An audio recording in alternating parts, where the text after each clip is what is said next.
Decía que los productores estaban molestando, estaban entorpeciendo una actividad que estaba queriendo desarrollarse en ese lugar. Entonces, lo que fue un principio para superar esta situación fue un agrupamiento que constituimos a principios del 2011, en el mes de febrero, en donde nos reunimos en parte productores y vecinos de esa zona, del Cerro Chaco y Valentina. Ya como esto, y sabíamos que estaba vinculado con el proyecto Aratirí, y el proyecto Aratirí es un proyecto de minas, mineroducto y puerto, y así la misma empresa lo ha dicho: no hay minas sin puerto y no hay puerto sin mina. Después vamos a ver por qué es esta conexión tan inevitable. Pero entonces también se había empezado a generar una preocupación similar en poblaciones de la costa de Rocha, que ante la eventualidad del pasaje de un mineroducto y de la construcción de un puerto de aguas profundas, pensaban que eso podía provocar un impacto muy importante en esa zona. Y lo que hicimos fue, en primer lugar, buscar un agrupamiento que reunió a gente de estos lugares y también ciudadanos de la capital y de otros departamentos del interior, adoptar un método para acceder a una información fehaciente que nos permitiera emitir un juicio fundamentado sobre qué era lo que estaba pasando.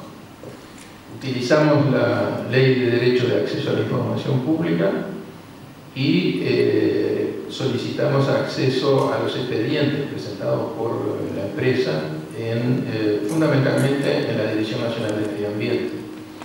Ustedes saben que todo proyecto pasible de generar impactos ambientales y sociales significativos tiene que pasar por un proceso de evaluación. En este caso, por este tipo de proyectos, requiere un informe de impacto ambiental y social completo, y el final del proceso de evaluación, que tiene que pasar por distintas etapas, también después vamos a hablar un poco de eso, debe culminar si es aprobado por lo que se denomina la autorización ambiental previa. Sin esa autorización ambiental previa, ningún proyecto de características de impacto significativo puede iniciar las obras. También solicitábamos información en la Dirección Nacional de Minería y Geología, pero donde encontramos la información más importante es en la DINAMA, porque allí no solo estaba inicialmente la comunicación del proyecto, que es una descripción general de lo que se proponía en el proyecto y después, inmediatamente después, apareció el estudio de impacto ambiental. El primer estudio de impacto ambiental Aratirí lo presentó en el mes de abril, y ese estudio tenía tales carencias de información e incluso de la forma como debe ser presentado un estudio de impacto ambiental, que fue rechazado poco más de un mes después por la DINAMA. La minera tuvo que realizar un segundo estudio de impacto ambiental que fue entregado a la DINAMA el 13 de octubre del 2011, y ese es el estudio que hasta el día de hoy se encuentra analizando la Dirección Nacional de Medio Ambiente. Entonces, vamos a contar en qué está esto, porque además esto tiene repercusiones muy importantes sobre algunas decisiones y anuncios en las últimas semanas de que ya se estaría por firmar el contrato de inversión con esta empresa, específicamente con la empresa Aratirí.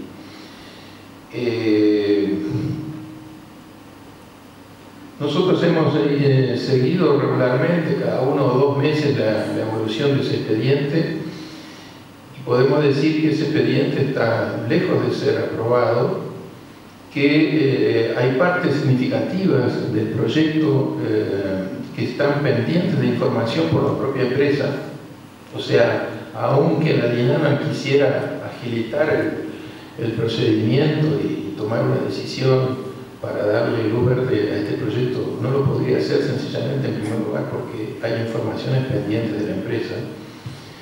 Y hay informaciones pendientes en varios aspectos. Es decir, por una parte, vamos a decir, el proyecto se dividió en tres partes. El distrito minero, que es la zona de las minas, el mineroducto y el puerto, la terminal portuaria.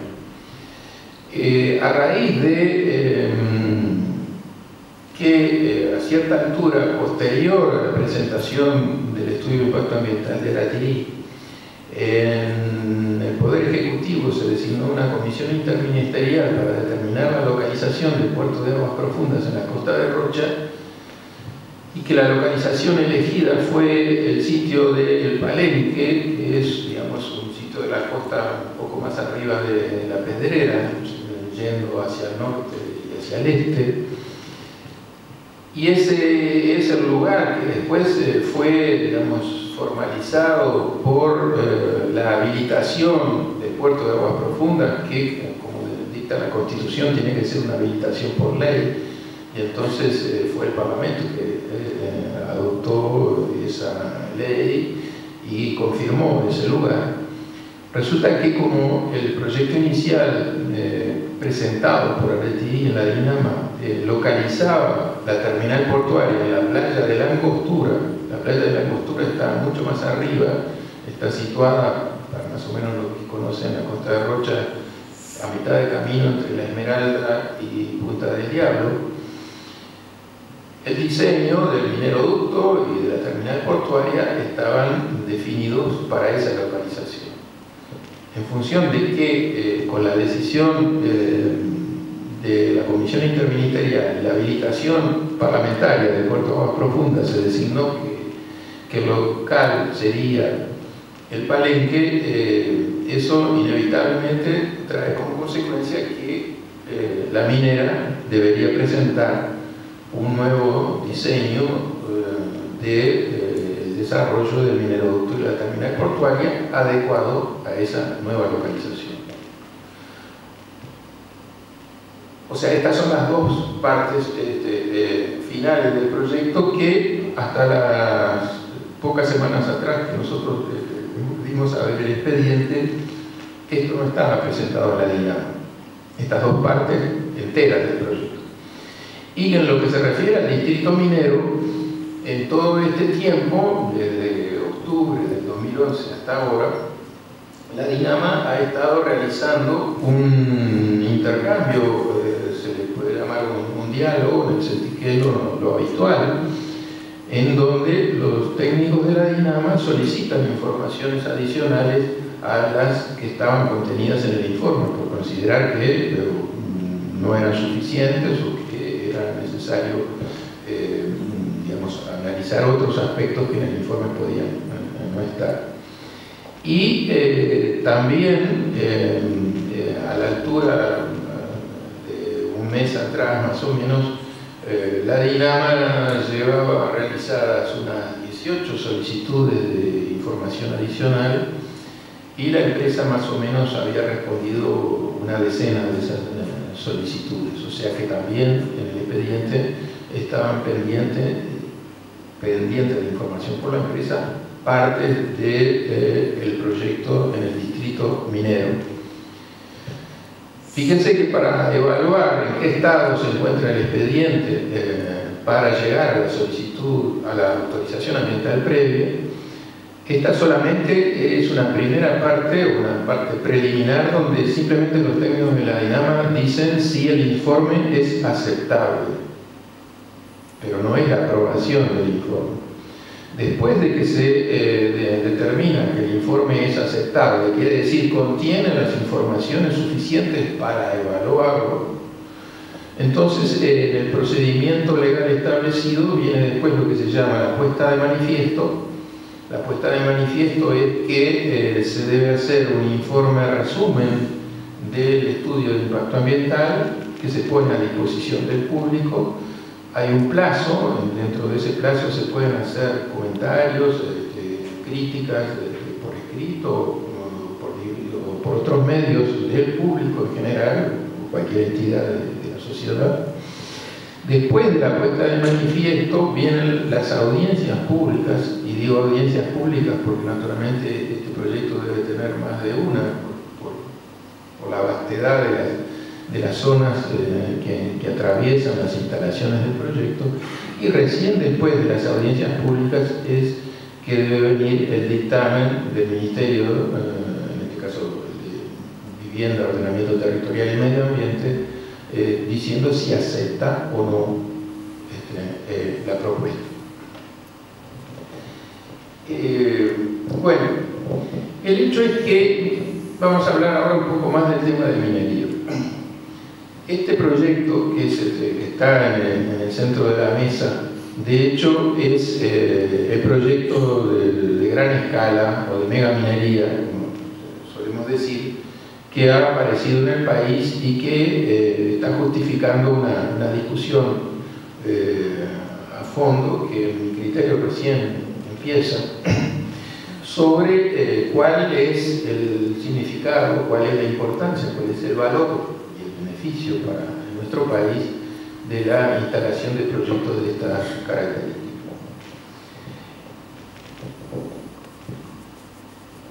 Uruguay tiene minería, ha tenido minería desde unos, varias décadas atrás, una explotación de oro en minas de Corrales, que es el sitio más mencionado, más conocido del oro, que se inició a principios del siglo pasado. Ya en el año 1916 se interrumpió y se retomó prácticamente ahora muy cerca, en el año 2003, la explotación allí.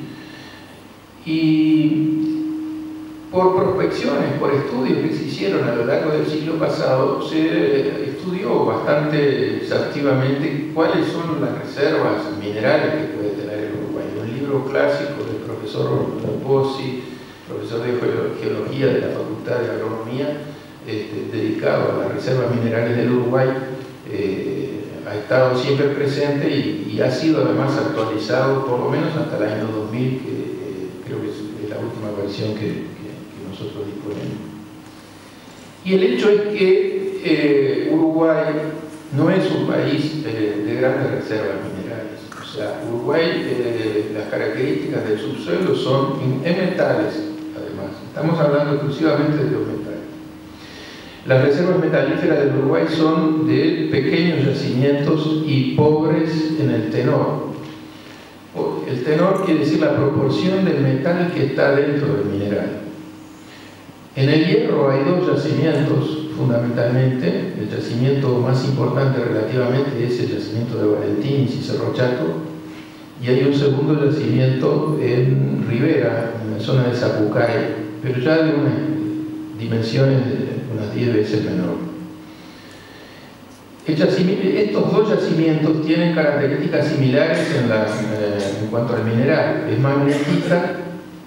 La magnetita es una forma de hierro que puede ser separada por medios magnéticos, como lo dice el nombre. Y la proporción, el tenor en que se encuentra la magnetita en estos yacimientos es el 28%. El hierro, para venderlo en el mercado internacional, debe ser vendido al 60, al 62%. Si no, simplemente no es posible comercializarlo como materia prima, como hierro bruto. Eso significa que cualquiera que pretenda extraer ese hierro que tenemos en esos yacimientos en el Uruguay tiene que agregarle un proceso de concentración para llevarlo al 60, 62 o más por ciento. Y eso naturalmente encarece el proceso de elaboración, el proceso de producción. Es un proceso de trituración y de separación que tiene un costo. Y eso es fundamentalmente, es decir, las pequeñas dimensiones, el bajo tenor y el sobrecosto de la concentración, lo que hicieron históricamente que la explotación del hierro en Uruguay no fuera rentable con los precios históricos que tenía el metal en el mercado mundial.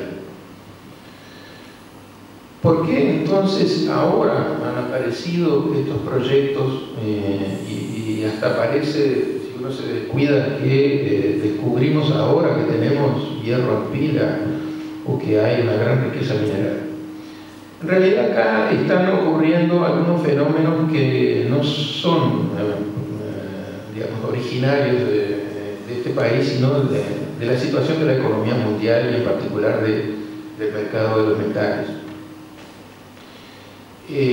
Por una parte, hay una situación en los países asiáticos y particularmente en China, donde un desarrollo industrial, un proceso de urbanización muy fuerte, originó una demanda de hierro en la economía mundial muy importante y generó en consecuencia, bueno, una avidez por la extracción de hierro dirigido a la producción de acero fundamentalmente y que ha determinado, bueno, digamos, un crecimiento del mercado y una demanda muy fuerte de los países asiáticos.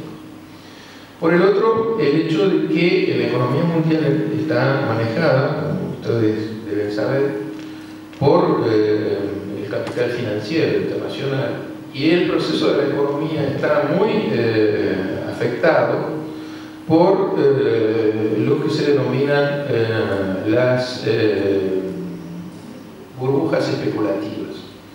O sea, el capital financiero opera en un juego de especulación en donde inclusive las bolsas tradicionales de mercaderías que negociaban el producto directo en el presente se han agregado en los últimos años las bolsas de futuro, digamos, o sea, se ha multiplicado la economía, la actividad especulativa, al punto de generar situaciones, digamos, sumamente artificiales en el proceso económico que hacen que cuando ya en un rubro determinado los precios producto de esa especulación se desatan a niveles muy altos que llega un punto en que nadie puede sustentar, entonces ahí se produce el estallido de la burbuja. Ustedes lo deben haber escuchado más de una vez. En ese estallido, bueno, hay algunos capitales, algunas instituciones que están dirigiendo ese juego, que se enriquecen brutalmente con ese proceso, y a su vez muchos miles que confiaron y creyeron que por ese juego iban a ser más ricos y más rápidamente, generalmente van a la bancarrota. Aquí en lo más reciente hay dos burbujas especulativas que explotaron y que tienen que ver con este proceso que estamos viviendo en el Uruguay.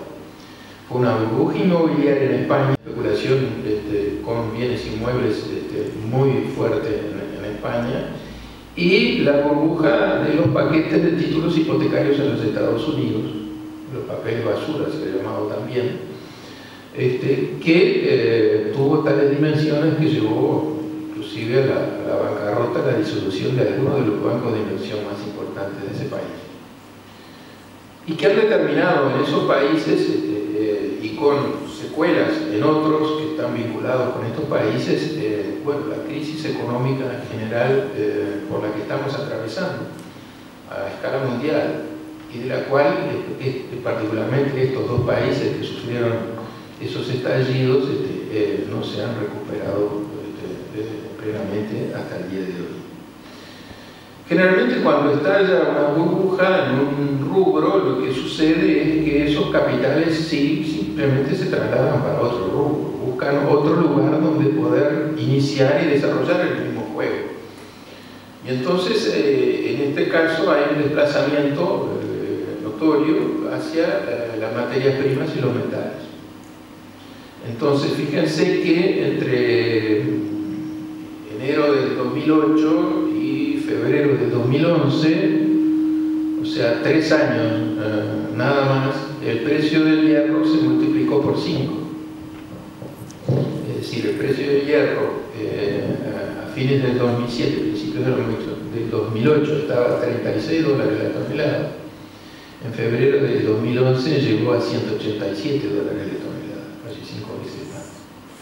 Algo semejante pasó con el oro, si bien tiene otra dinámica, porque también tiene otros usos industriales y no industriales, pero el oro también más que se duplicó en ese mismo periodo. Entonces, estos pequeños yacimientos que tenemos en el Uruguay, que en el contexto, digamos, promedio de la historia del mercado no eran atractivos, en este contexto de esta coyuntura se vuelven atractivos y se convierten en un gran negocio para algunas empresas que aparecen aquí en el Uruguay.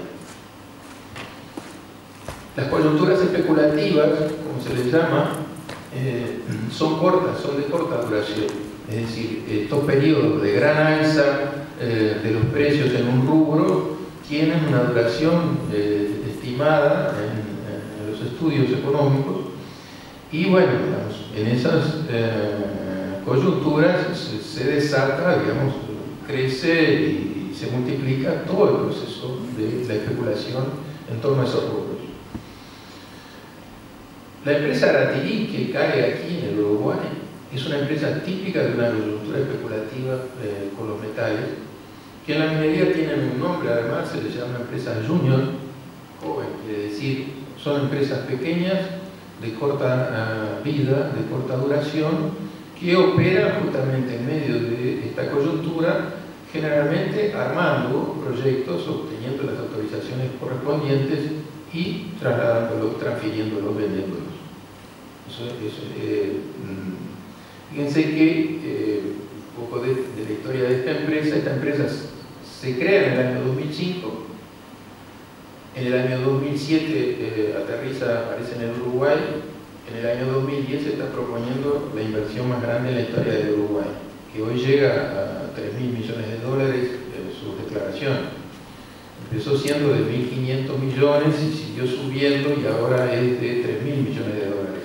Esto también es parte del juego especulativo, porque digamos, se busca magnificar el negocio porque se trata de vender algo que sea importante. La empresa Aratirí, la empresa madre se llama Samín Ferro, tiene la sede en un paraíso fiscal. Aquí desde el principio nos han dicho, y hasta hoy todavía se registra en la prensa, se dice una empresa de la India, o una empresa familiar de la India también se ha dicho. Bueno, eso la verdad que eso no tiene ninguna relevancia, porque de la India puede ser, es probable, parece que sí, el presidente de Samín Ferro es de una familia de la India. Pero las empresas hoy, la nacionalidad de los directivos o de los presidentes tiene poco que ver con su comportamiento. El comportamiento es el juego del capital y de los intereses del capital. Entonces esta es una empresa típica que surge en un contexto de una coyuntura especulativa. En vez de decir coyuntura especulativa, que suena un poco feo, acá se ha usado, se decía, hay una ventana de oportunidad. La ventana de oportunidad es que si vendemos el hierro en este momento, lo podemos vender a los precios altos en que se encuentra. Esa es la ventana de oportunidad. Ahora, esto no dura eternamente. E incluso ocurre que ya está declinando el precio del hierro y de ese pico que tuvo en el año 2011, hoy está ya a la altura de los 120 dólares la tonelada. Incluso la información de los últimos días es que bajó de 120. Y las estimaciones que se están haciendo en los medios especializados de la minería es de que el precio va a seguir bajando y algunos lo sitúan entre 100 o 90 dólares la tonelada en el año próximo. Donde esto siga así, este proyecto que nos quieren vender va a dejar de tener la viabilidad económica que le han atribuido. Incluso, para hablar de algo actual relacionado con esto, nosotros como movimiento Movimiento Uruguay Libre, en el día de hoy, entregamos en la sede del Fondo Monetario Internacional una crítica a un informe divulgado la semana pasada, que ustedes deben haber escuchado por los canales de televisión, por los medios de prensa, en donde el Fondo Monetario Internacional, en un country report sobre Uruguay, dedica una amplia sección al análisis del régimen tributario para la gran minería existente en el Uruguay y a los beneficios fiscales que traería para el Uruguay el proyecto Aratirí. Y la conclusión de ese informe es que en 27 años de operación que asigna ese informe a las minas de Aratirí, podría el país tener un ingreso de 26.000 millones de dólares, o sea, una cifra del orden de un promedio de 1.000 millones de dólares anuales. Bueno, yo les quiero decir que como en tantas otras cosas de este proceso también pasa con este informe del Fondo Monetario Internacional, es que esto es una fantasía. Que nosotros hicimos un análisis de este informe en donde hay cifras arbitrarias sacadas de no se sabe de dónde. Por lo pronto, por ejemplo, en hablar de 27 años. Esta empresa no habla de 27 años. En el estudio de impacto ambiental, que es el proyecto formal presentado por esta empresa, se habla de 12 años de explotación. La empresa está proponiendo 12 años de explotación a un ritmo de 18 millones de toneladas anuales. Y simplemente después de eso se acaba. Y ahí va lo de pequeño que decía. En las estimaciones del gobierno se ha hablado de 15 a 20 años. El número de 27 años de explotación minera a un ritmo de 18 millones de toneladas anuales no lo habíamos escuchado hasta ahora y aparece en este informe del Fondo Monetario Internacional. En este mismo informe se usa para los 27 años un precio constante del hierro de $120 la tonelada.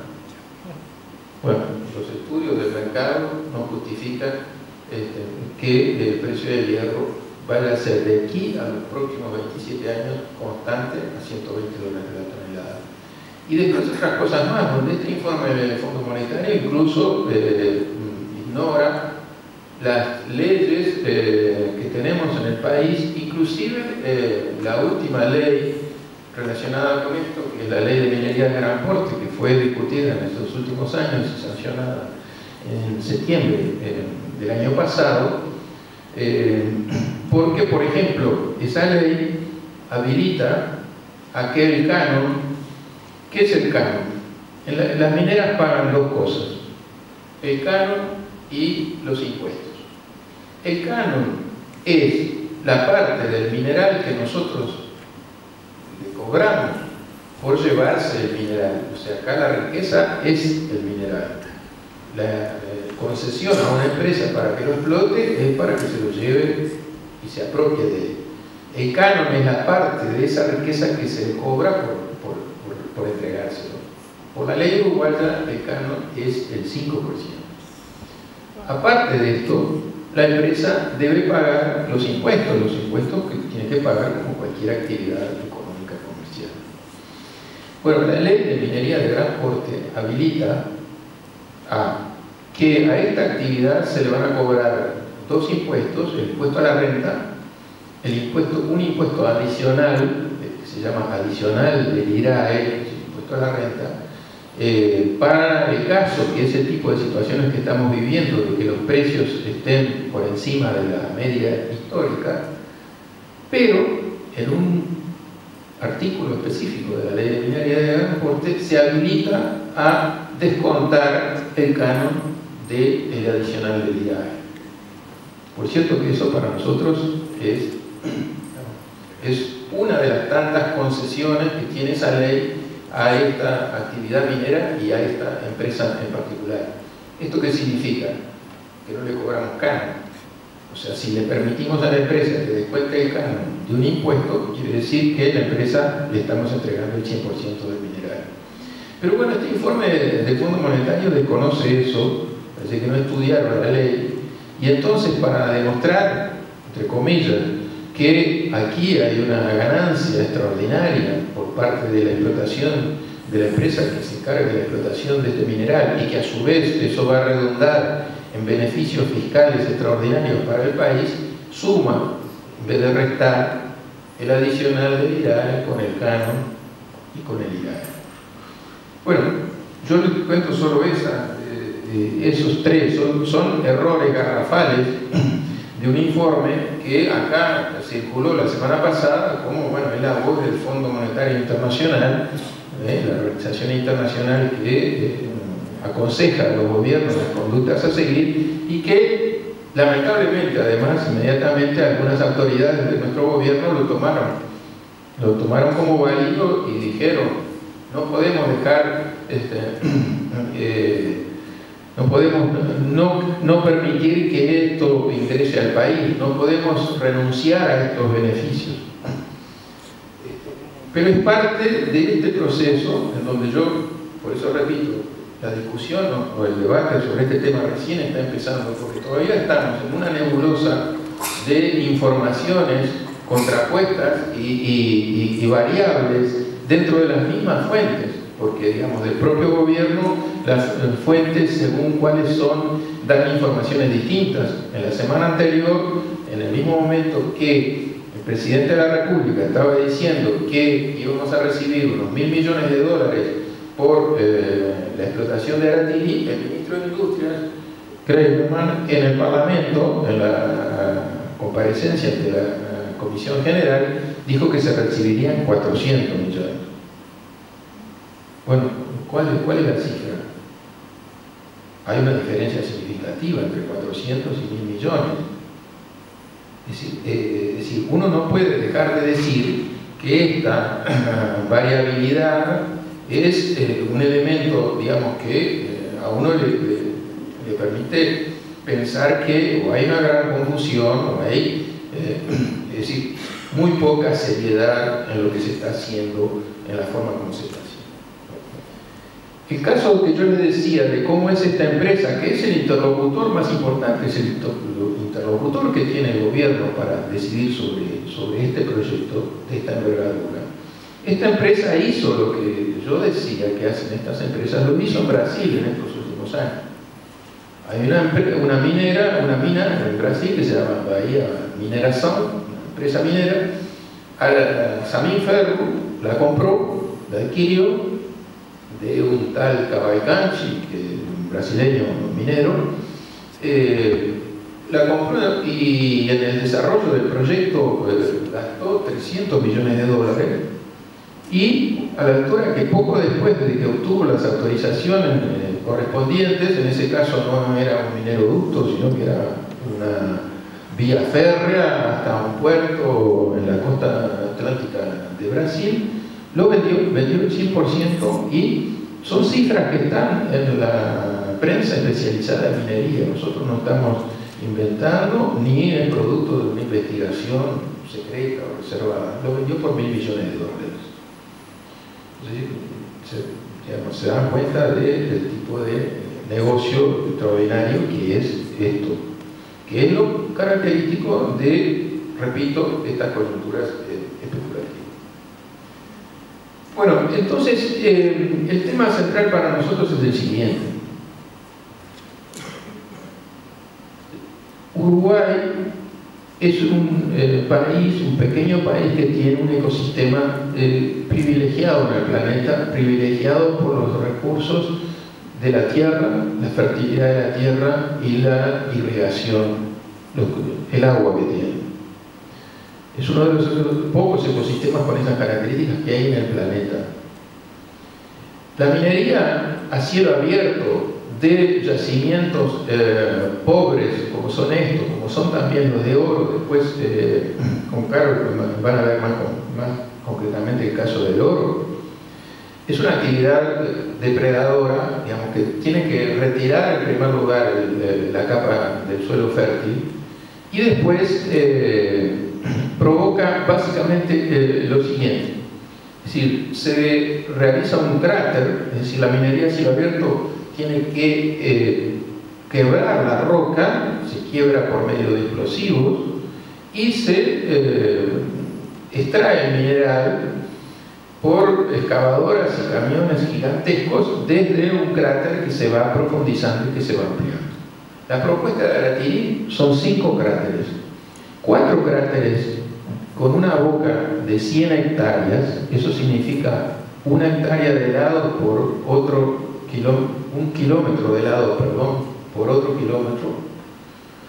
Un quinto cráter de 400 hectáreas, quiere decir, para ejemplificarlo, 1 kilómetro por 4 kilómetros de largo y 350 a 380 metros de profundidad.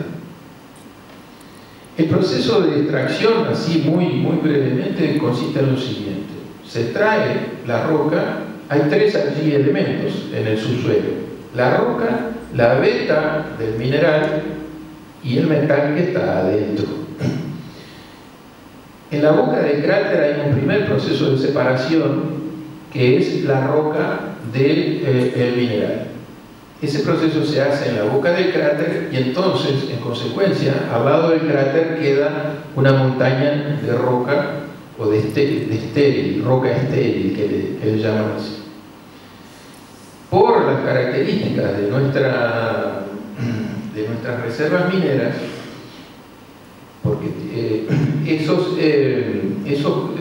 esas pilas de rocas tienen las dimensiones siguientes: 2,5 veces, 3 veces la boca del cráter, la superficie de la boca del cráter es la superficie de esa montaña o de esa pila de estéril, y puede llegar hasta 100 metros de altura. Esto queda al lado del cráter.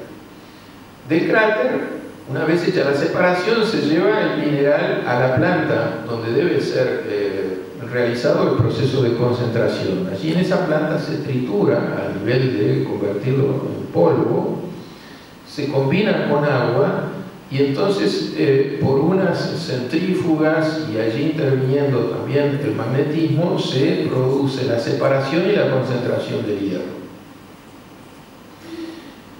De ahí en adelante queda un desecho, que es un lodo, digamos, lo que no es el hierro separado, es un lodo porque ya fue mezclado con agua, y eso se envía a una represa, que es el depósito final de ese lodo, que en minería se llama embalse de Relaves. Allí, en este proceso, que además nos han dicho que como es magnetita, entonces el hierro se separa con medios magnéticos y no se usan productos químicos. Eso es cierto hasta cierto punto, pero de ahí en adelante, cuando ya fue separado el hierro, a el lodo de desecho se le agrega un floculante. Un floculante es una especie de precipitador para que en ese embalse las partículas sólidas caigan hacia el fondo, o sea, se sedimenten. Ese floculante, según lo que recientemente se ha mencionado públicamente, porque es una sustancia que tiene impactos cancerígenos, en fin, esta es una sustancia conocida, pues si ustedes ponen en el Google poliacrilamida, les va a salir las características y las posibles consecuencias de esto. Entonces eso va a un embalse de Relaves que en el caso del proyecto Aratiri tiene estas dimensiones: 2.420 hectáreas de superficie y un muro de contención de 51 metros de altura. Esas son las, digamos, cráteres, montañas de estéril y embalse de Relaves, son los 3 elementos físicos, digamos, más contundentes de esta actividad. Pero por supuesto, acá incluso, bueno, algunos han pensado que puede ser fácil, que después de hecho el hueco, esa montaña de roca que queda al costado, uno la empuja y rellena el hueco de nuevo. Algunos parece que pensaran así. Pero en realidad, en la minería, y en la minería de estas dimensiones, esos cráteres no se rellenan. Esos cráteres no se rellenan porque incluso, es decir, pretender rellenarlos, si se quisiera, con esa montaña de estéril, que de todas maneras no lo podría rellenar de todo porque algo se fue definitivamente, es un movimiento de tierra de un volumen y de una escala que significa una inversión que las mineras no están dispuestas a realizar y que los gobiernos están mucho más lejos de poder hacer. Acá además, porque ha sido hasta un tema de discusión pública, si los cráteres se rellenan o no se rellenan, tenemos, bueno, también la base documental. Es decir, en el estudio de impacto ambiental de Aratirilla estaba escrito, y cuando se hicieron las audiencias públicas en el Parlamento para discutir la ley de minería de gran porte, se le preguntó a la empresa Aratirí qué iba a pasar con los cráteres. Y la empresa lo que dijo, y lo que ha dicho hasta ahora, es que esos cráteres se van a rellenar con agua de lluvia. Entonces le preguntaron por cuánto tiempo, cuánto demoraría que se rellenara con agua de lluvia. Y entonces la empresa dijo unos 80 años. Y el estudio de impacto ambiental dice, al cabo de los cuales no es posible determinar si será esa agua apta para otros usos. ¿Por qué? Porque esas aguas son contaminadas. Es decir, un proceso básico, antes que analizar si es hierro u oro, que en el caso del oro se introduce el cianuro, antes que eso, hay un fenómeno principal en la explotación desde el punto de vista de los impactos y de la contaminación, que es lo que se llama el drenaje ácido de roca. También, si ustedes ponen en internet drenaje ácido de roca o drenaje ácido de mina, hay decenas, centenares de páginas dedicadas a esto, porque es un fenómeno central que se ha investigado en la minería en el mundo. ¿Qué pasa? Es decir, cuando la roca está en el subsuelo, cubierta por la capa de tierra, nosotros no recibimos ningún impacto. Cuando se desnuda la roca en esos cráteres, esa roca, aunque no sea una veta mineral, tiene componentes químicos y metalíferos. En contacto con los elementos del medio ambiente, con el aire, con la luz del sol, con el agua, la lluvia, etc., se producen ácidos, en primer lugar, y a su vez esos ácidos derriten, disuelven los metales que están contenidos. Entonces, eso es el drenaje ácido de roca que aparece inmediatamente en la pared de los cráteres. Imagínense que cuando se hace un cráter de esas dimensiones, el cráter se rellena inmediatamente de agua, porque están las napas freáticas que fueron atravesadas, puede haber depósitos de agua subterránea. Entonces, constantemente para seguir excavando, tienen que estar constantemente bombeando agua hacia afuera. Esa agua ya es agua contaminada, ya es agua que atravesó las paredes del cráter, se combinó con todos esos elementos, y esa agua simplemente en primera instancia es bombeada para unas lagunas artificiales que se hacen cerca del cráter, y después simplemente esas aguas se combinan con los elementos de los cursos de agua, las capas, las napas freáticas que hay en la zona. También esas montañas de estéril al lado del cráter son roca desnuda que queda allí expuesta, y entonces al caer la lluvia, los vientos al desplazar el polvo, eso también produce esas combinaciones y genera el drenaje ácido de roca. Entonces, esa es una contaminación que, si ustedes vieron la película Tajo Abierto, allí está muy bien explicado este fenómeno. Bueno, ese fenómeno lo vamos a tener acá. Es el fenómeno general y común de la minería a cielo abierto en esta escala. Y por supuesto que ese embalse de relave, donde va el desecho final de la separación del hierro agregado con el floculante, es un embalse gigantesco contaminado.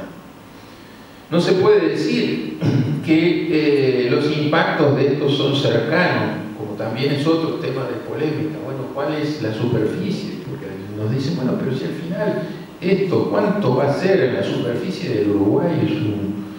es un punto, es un 0,0 no sé cuánto por ciento. Entonces, ¿de qué nos preocupamos? Bueno, esto no es así, y en la película se retrata también en esta investigación especialmente eso, porque en la medida que esta agua contaminada se mezcla con los cursos de agua de la zona, simplemente eso se extiende y se traslada a kilómetros del lugar. Ya por incluso algunos estudios que encontramos en el informe de impacto ambiental de la empresa, hay un informe de una consultora británica que dice que el descenso de las napas freáticas alrededor de los cráteres va a ser mayor a 1 metro en una distancia de 3 a 6 kilómetros de la boca del cráter.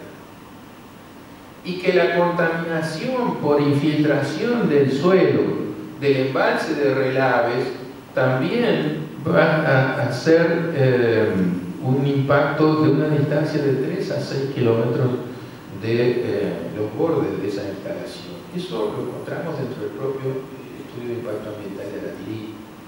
Sin embargo, cuando Aratilí define el área del distrito minero, siempre al definir el distrito minero se incluye lo que se llama una franja de amortiguamiento. La franja de amortiguamiento, teóricamente, es el área alrededor de esas instalaciones que yo les contaba, que por la relación cercana con esas instalaciones no permite otra actividad productiva o de asentamiento humano. Bueno, la franja de amortiguamiento propuesta por el proyecto Aratilí va de 500 metros a 1000 metros. Es decir, la tercera parte de lo que recomienda un informe incluido en un anexo del propio estudio de impacto ambiental.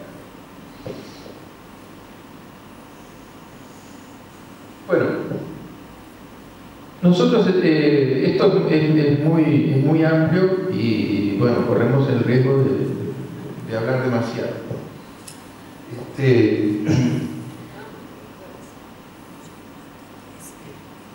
Lo que yo quisiera decir solamente para culminar y darle la palabra a Carol es lo siguiente. Minería ha habido en el país, nosotros no somos antimineros. Lo que pensamos es que en cada caso, y en cada lugar, y en cada zona hay que pensar qué es lo adecuado, qué es lo beneficioso o no para el país, su gente y el ambiente en donde habitamos. Algunas historias que aparecen aquí diciendo todos usamos hierro, entonces ¿cómo podemos luchar contra la explotación del hierro? Todos usamos acero, entonces son argumentos infantiles. Infantiles porque hoy en el mundo nadie pretende que un país para desarrollarse tenga que tener todos los elementos que usamos en nuestra vida común y corriente dentro del país y extraerlos dentro del país. Simplemente en el manejo de la economía internacional existe lo que se llaman las ventajas comparativas. Cada país tiene cualidades, virtudes que puede desarrollar y en función de esas virtudes puede compensar las carencias intercambiando con otros países que tienen virtudes que uno no tiene. Entonces nosotros tenemos que ver, de acuerdo a las virtudes del Uruguay, si esta es una salida, si esta es una beta, una redundancia, de desarrollo significativo para el futuro del país.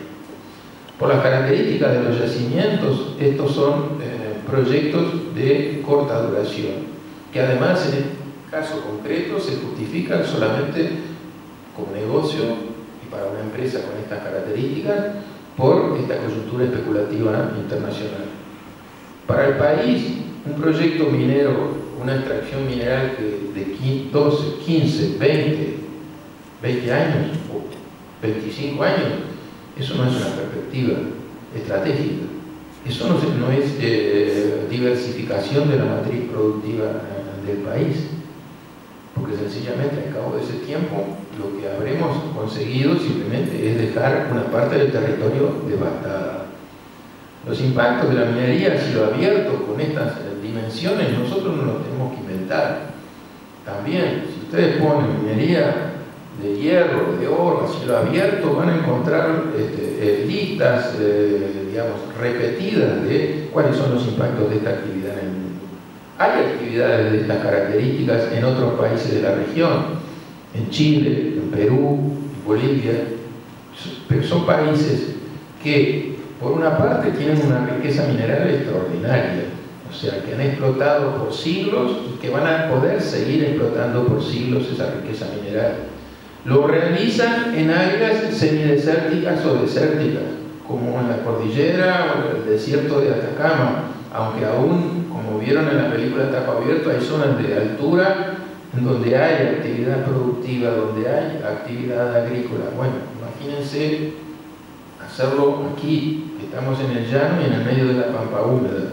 No es una zona desértica, particularmente además dentro del Uruguay, esa zona de Valentín y Cerro Chato es una zona ocupada por medianos y pequeños productores, no es una zona de latifundio. Un informe del propio Ministerio de Ganadería y Agricultura que está en el expediente de Aratirí, son predios de establecimiento de 450 a 500 hectáreas.